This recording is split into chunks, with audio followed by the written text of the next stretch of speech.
Okay, I'll use the movie 300 as an example. When the king in that movie, he pushed the messenger, this black guy in the movie, into the pit because he insulted his woman. It's an idea of the different cultures and how they clash. That was actually a very stupid move. But anyway, the example is that there's three parts of feminism. There is the feminist movement within Islam, the feminist movement within Christianity, and then there's the feminist movement that the American feminists want to create, which is get rid of all religions because it has to do with how women are treated. You know, it resonates clearly from God that women are to be treated certain, in a certain fashion that's fair, but it's also quite clear that there's an order to things, and that women, unfairly get, the credit for having children, for example, and being the one who took on the child when the family structure broke down. When part of the reason the guy didn't stay with her is her. Part of the reason she ended up with the child by herself is her. Because who did she choose? The guy. Okay? And what did she choose else? She also chose to have sex with him, to have his kid, and to raise it in a certain way. So the woman, actually, if you do the math, is more at fault than the man. Because all the man does is have sex with a woman. The woman chooses to let him have sex with her in a way that's going to get her pregnant. The woman chooses the man, and she chooses to have sex with him. So, it's women's lack of judgment that is the problem of the world. That's why God doesn't want women to be in charge. And so there's three steps to hell, really, but they thought it was the three steps for women's equality. They're a bunch of bearded fucking ladies, a bunch of fucking, you know, olive oil from Popeye, except for with beards, talking a gang of shit when they don't know nothing. A bunch of fat fucking feminists too. Don't get twisted. Some of them lift weights, some of them take hormones, some of them do horrible things to themselves, trying to pretend they're a guy. Some of them dress like a skater, some dress like a gangster. A lot of them live in San Francisco, and I put up with a lot of them. And I have to pretend like being gay is normal, and it's like living in Sodom and Gomorrah. I live basically around the corner, 45 minutes away from Sodom and Gomorrah, San Francisco, the city, Frisco, whatever the fuck you want to call it. So the feminist movement has three steps. The bottom step is the religions that treat women completely bad. They're trying to address them, but that's not the concern. The next step, well, that's not their main concern. The next step is the Christianity. They want to address that. They see that they could have women treated better, have women more empowered. They're concerned with empowering women. So anything that gets in their way, including God, they are willing to break down. They are willing to grab the fruit again, and we cannot let them.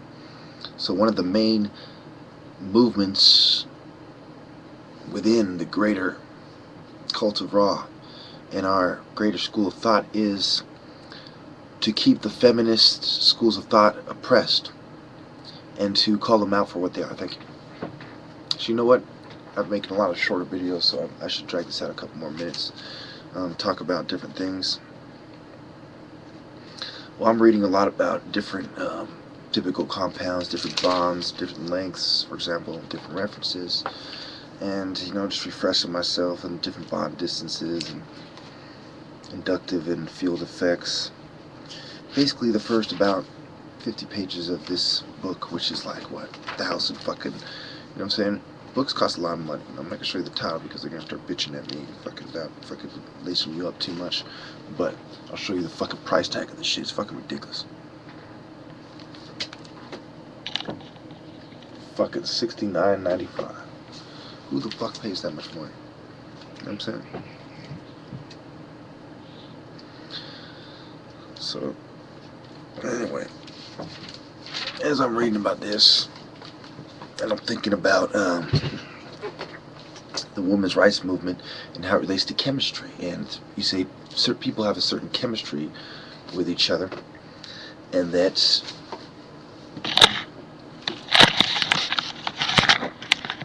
it equates to a certain sense of love and well-being, and you have a certain respect for your partner, blah blah blah.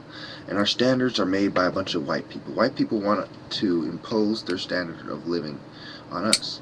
Now, whether that standard is quote unquote better, more technology, you know, a newer form of religion, or whether it is eugenics and thinking that they are superior and that the way they talk and the way they think is a superior way to talk and think. So, in retrospect, what I believe is the case is that the distance between what is the right path and what is the path of Seti, of Seti and Satan and the female, the moon temple.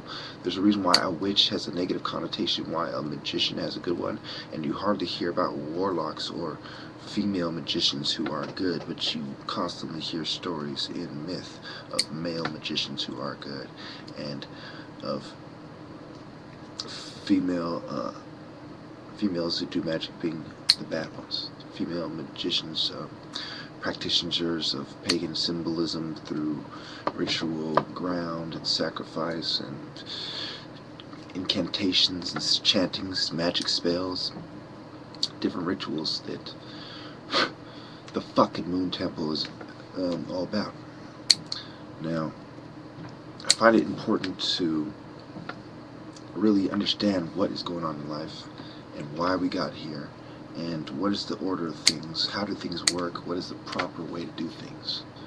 Is there a proper way to set your table?